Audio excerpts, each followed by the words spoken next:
अजय कुमार बारिक, सभापति श्रीराम युवक संघ। श्रीराम युवक संघ आनुकूल्य 23तम विश्व शांति महायज्ञ प्रभु श्री श्री श्री संकट मोचन देवंकर गोरुहाट स्थित विश्वनाथ कॉलोनी ठारे अनुष्ठित होउची। एई यज्ञ ता 11/4/2025 ठारू 14/4/2025 पर्यंत चालू रहिबो।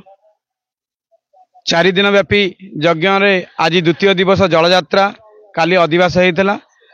तृतीय दिन आमर विभिन्न ठाकुरंकर विभिन्न कार्यक्रम एवं चतुर्थ दिन पूर्णाहुति संगे संगे प्रतिदिन सांस्कृतिक कार्यक्रम रही। ओडिशार सुनामधन्य कंठशिल्पी माने एठाके आसुचंती।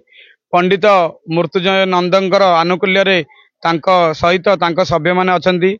मनोज राउतराय कर्ता रूपे कार्यक्रम एवं यही अनुष्ठान रे समस्त छोट टू बड़ जाए समस्त सहयोग रही। आज की 23 वर्ष नहीं आम जो जगार पहुंचीचु यह समस्त अवदान रही। म्युनिसिपालिटी हो, अधिकारी पुलिस अधिकारी भाई हूँ, विभिन्न प्रशासनिक अनुष्ठान एवं ता सहित मोर साही ग्रामवासी समस्त सहयोग रही। से सहयोग आज की 23 वर्ष है जो कार्यक्रम चलती आगक हम तापी आपण मान अनुरोध समस्त आसी एटार उपस्थित रुहतु एवं ठाकुरंकर वरदान प्राप्त करंतु। ये प्रभु श्री संकटमोचन हनुमान खरा खाउटिया पड़ते समस्त सहयोग समस्त आशीर्वाद सहित ए अनुष्ठान दिनकू दिन आगू बढ़ी चली आहरी आगू बढ़। ओम अतुलित बलधाम स्वर्ण शैलावदेहम धनुजवन कृशानम ज्ञान्य अग्रगण्यम सकल कुंडधानम वानराणं मधीशं रघुपति प्रिय भक्तम बात जातो नमामि। विश्व शांति महायज्ञ त्रिदिनात्मक आज है प्रथम दिवस। जटणी अंतर्गत गोरुहाट स्थित हनुमान मंदिर यज्ञ आज है प्रथम दिवस। माजणा साई मंदिर मुक्तेश्वर मंदिर ठू जल आसी सारा।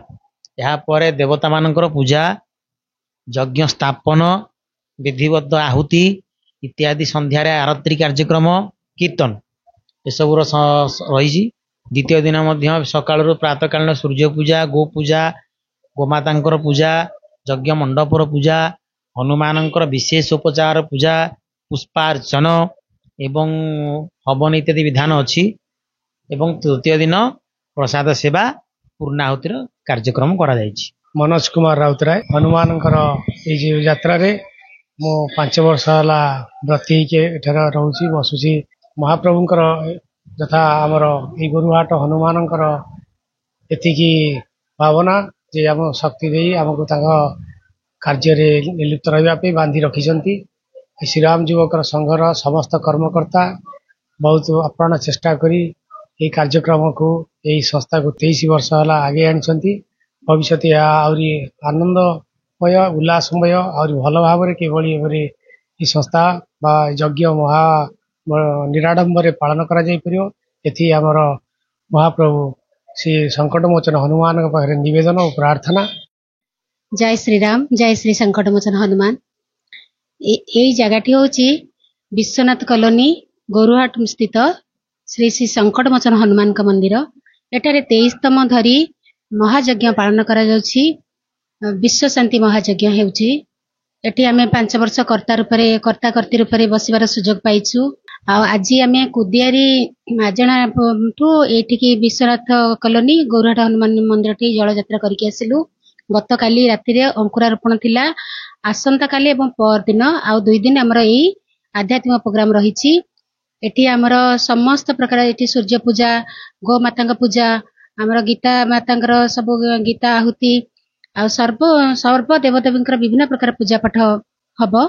हनुमान जयंती पणा संक्रांति दिन आमर से दिन बेला भी एठी भजन समारोह आ प्रसाद सेवन व्यवस्था रही। संध्या 6टा रु 7टा भितर आमर पूर्णाहुति रही।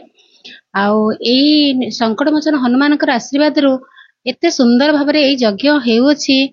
कौन दिन कौन विघ्न आज पर्यंत घटेनी। बहुत सुरखुर संकटमोचन हनुमान तांकर यज्ञ टी अति सुंदर सुरखुर भाव प्रतिपादन करा जाउछि। हनुमान बहुत महिमा रही। नले एते भक्त प्रतिवर्ष व्रती होंतेनी। किछि तो किछि फायदा पाउछन्ति, किछि अनुभव करूछन्ति बोली से माने बारंबार पुनी व्रती होउछन्ति। ଆଉ ଏଇଠି ବି ମୁଁ ଦେଖୁଛି ଏଇ କିଛି ଦିନ ଭିତରେ ଆମର ଯେମିତି ଭକ୍ତମାନଙ୍କ ମୁହଁରୁ ମୁଁ ଶୁଣିଛି କାହାର ଅତି ଗଭର୍ଣ୍ଣମେଣ୍ଟ ଚାକିରି ହଉଛି, କାହାର ଭଲ ଭଲ ଚାକିରି ହଉଛି, କାହାର ବାହାଘର ହେଇପାରୁନଥିବ ବାହାଘର ବି ହେଇଯାଉଛି, କାହାର ପୁଅ ଝିଅ ହଉନଥିବ ପୁଅ ଝିଅ ହଉଛନ୍ତି। ସମସ୍ତେ ଅନୁଭବ କରୁଛନ୍ତି ଆମେ ହନୁମାନଙ୍କ ବ୍ରତୀ ହେଲା ପରେ ଆମର କିଛି ନା କିଛି ଆମେ ଠାକୁରଙ୍କ ଆଶୀର୍ବାଦ ଅନୁଭବ କରୁଛୁ, ସେ କିଛି ପାଉଛନ୍ତି, ଆମେ ବି ଦେଖୁଛୁ ସମସ୍ତଙ୍କର କିଛି ନା କିଛି ଭଲ ହେଉଛି। ଆଉ ସଙ୍କଟମୋଚନ ହନୁମାନଙ୍କ ଆଶୀର୍ବାଦରୁ ଆମେ ମାନେ ବହୁତ ଭଲରେ ଅଛୁ। ପ୍ରତି ମୁହୂର୍ତ୍ତରେ ଆମେ ତାଙ୍କୁ ଅନୁଭବ କରୁଛୁ। ପ୍ରକୃତରେ ସଙ୍କଟମୋଚନ ହନୁମାନଙ୍କର ଆଶୀର୍ବାଦ ରହିଛି ସମସ୍ତଙ୍କ ଉପରେ। ଶ୍ରୀରାମ ଯୁବକ ସଂଘ ଏହି ପ୍ରୋଗ୍ରାମଟିକୁ ସମସ୍ତେ ମିଶିକି ଆୟୋଜନ କରୁଛନ୍ତି। ଅତି ସୁନ୍ଦର ଭାବରେ ସମସ୍ତଙ୍କ ଭିତରେ ଏକତାର ସହିତ ସମସ୍ତେ ସୁନ୍ଦର ଭାବରେ ଆୟୋଜନ କରୁଛନ୍ତି।